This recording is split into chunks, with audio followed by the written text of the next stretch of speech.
Video की शुरुआत करने से पहले नए आने वाले व्यूवर से गुजारिश है कि हमारा चैनल सब्सक्राइब कीजिए और साथ बेल आइकन भी प्रेस कीजिएगा ताकि आपको नए आने वाली वीडियोस बर वक्त मौसूल हो सके।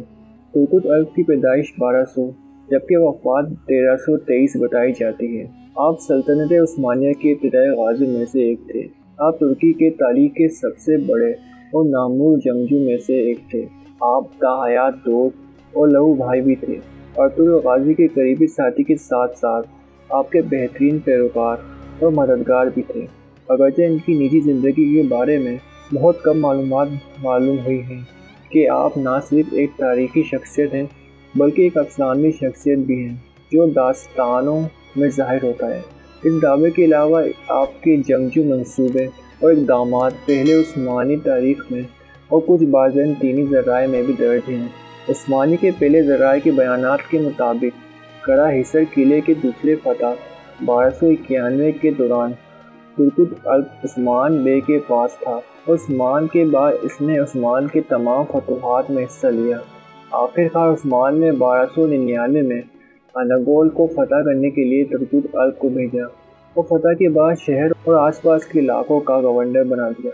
आपने वहाँ पर 36 साल हुकूमत की और इस वक्त के दौर में लोगों ने अमन व खुशहाली के साथ ज़िंदगी गुजारी। उस्मान के मौत के बाद अगरचे अब वो खुद बहुत आला उम्र में जा पहुँचे, तुतुलमुस किले की फतह के दौरान 125 साल की उम्र में तुर्कुत अल्प को शहीद किया गया। आप अर्तुगरुल गाजी, उस्मान गाजी, बुरहान गाजी के अदवार में अल्प्स के कमांडर भी थे। इनकी वफात के बाद तुर्कुत अल्प को अनागोल के करीब पहाड़ों में एक पुरसुकून कब्रिस्तान में सुबुर खाक कर दिया गया, जिसे गांव के तौर पर भी जाना जाता है।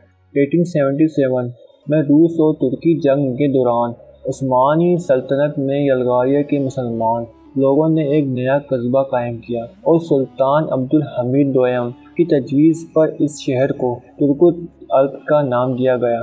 तुर्कुत अल्प को जंगजुओं में से सबसे बड़ा समझा जाता था और इसका असला कुल्हाड़ी काफ़ी आसानवी थी। इस तस्वीर में दिखाया गया है आपके कुल्हाड़ी और कपड़े म्यूज़ियम में आज तक महफूज हैं। तुर्कुत अल्प की कुल्हाड़ी के बारे में बताया जाए तो ये 92 सेंटीमीटर लंबी थी और उसका वजन 1650 किलोग्राम था। ये जाली बरसा स्टील से बना था जिसके दोनों चेहरों पर अच्छा सलूक किया गया था। चमड़े की पट्टी से लपेटे हैंडल इस कुल्हाड़ी को इस वक्त तक मशरिक से मगरिब तक सबसे ताकतवर मजबूत तरीन कुल्हाड़ी कहा जाता था। वीडियो पसंद आने की सूरत में वीडियो को लाइक ज़रूर कीजिएगा और अपनी कीमती राय हमें कमेंट सेक्शन में ज़रूर बताइएगा। मिलते हैं एक अगले वीडियो के साथ। अल्लाह हाफ़िज़।